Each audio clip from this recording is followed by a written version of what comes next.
Big breaking news, big breaking update. আজকের ভিডিওটা রাজ্যের যত আশা কর্মী আছে তাদের জন্য।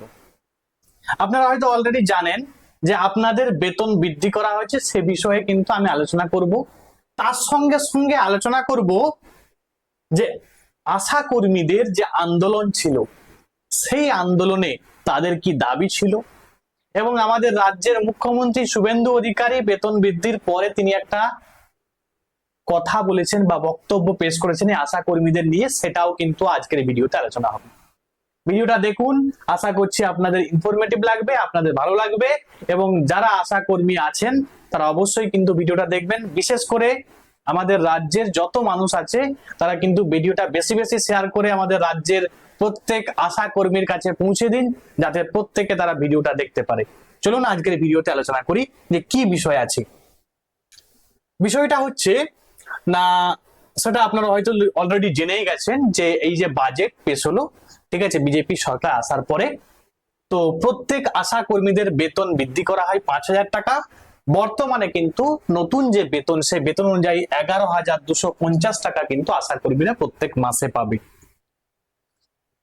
এবারে কিছু বিষয় আসি, কিছু ইনফরমেশন বা তথ্য।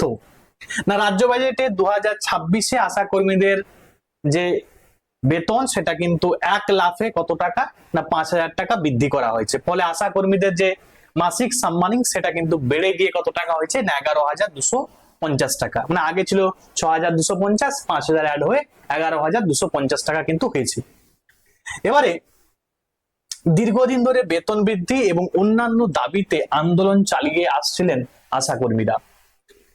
21শে জানুয়ারি 2026-এ কলকাতার আন্দোলনের সময় পুলিশের লাঠিচার্জের ঘটনাও ঘটেছিল। মানে এই আশা কর্মীদের উপরে পুলিশ কিন্তু যখন তৃণমূলের সরকার ছিল তখন কিন্তু লাঠিচার্জ করেছিল।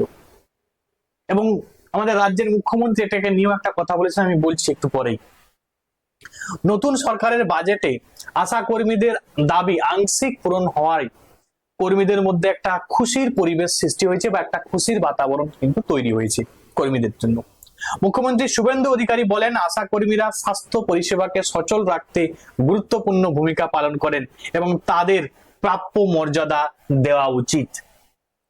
মুখ্যমন্ত্রীর বক্তব্য অনুযায়ী আগে সরকারের সময় 4,000 টাকা বৃদ্ধির দাবি জানিয়েও আশা কর্মীরা সুবিধা পাননি, কিন্তু বর্তমান সরকার আবেদন ছাড়াই 5,000 টাকা বৃদ্ধি করেছে। এই হচ্ছে বিষয়। এবং তারপরে আশা কর্মীদের যে ইউনিয়ন ছিল, পশ্চিমবঙ্গের আশা কর্মী ইউনিয়নের রাজ্য সম্পাদক ইসমত আরা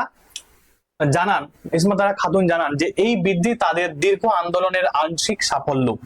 ইউনিয়নের পক্ষ থেকে বলা হয়েছে এখনো বকেয়া পরিশোধ, সবেতন, সরকারি ছুটি এবং অন্যান্য সুবিধার দাবিগুলো কিন্তু বাকি রয়েছে। মানে তাও কিন্তু যত আশা কর্মী আছে তারা এই যে তাদের যে দাবিগুলো সেটা কিন্তু বুঝতেই পারছো যে আশা কর্মীরা আশা করছেন যে ভবিষ্যতে যে তাদের দাবিগুলো আছে সেই দাবিগুলো কিন্তু আরো সরকার বিবেচনা করবে এবং সেগুলো তাদেরকে তাদের যে অধিকার সেটা কিন্তু তাদেরকে দেবে। কিন্তু এখন যে 5,000 টাকা বৃদ্ধি করেছে, মানে এক কথায় যদি আমরা বলতে চাই যে 4,000 টাকা আগে সরকারের কাছে দাবি করে কিন্তু লাঠি খেতে হয়েছিল, কিন্তু এই সরকার বিজেপি সরকার কিন্তু তাদের 1 লাফে কিন্তু 5,000 টাকা বৃদ্ধি করেছে। মানে সুতরাং যত আশা কর্মী আছে তাদের কাছে একটা কিন্তু বিশাল খুশির খবর। এবং আপনারা কতটা খুশি অবশ্যই কিন্তু কমেন্টে জানাবেন, এবং আপনি কোথা থেকে ভিডিওটা দেখছেন অবশ্যই কমেন্টে জানাবেন। আজকে পর্যন্ত থ্যাঙ্কস ফর ওয়াচিং।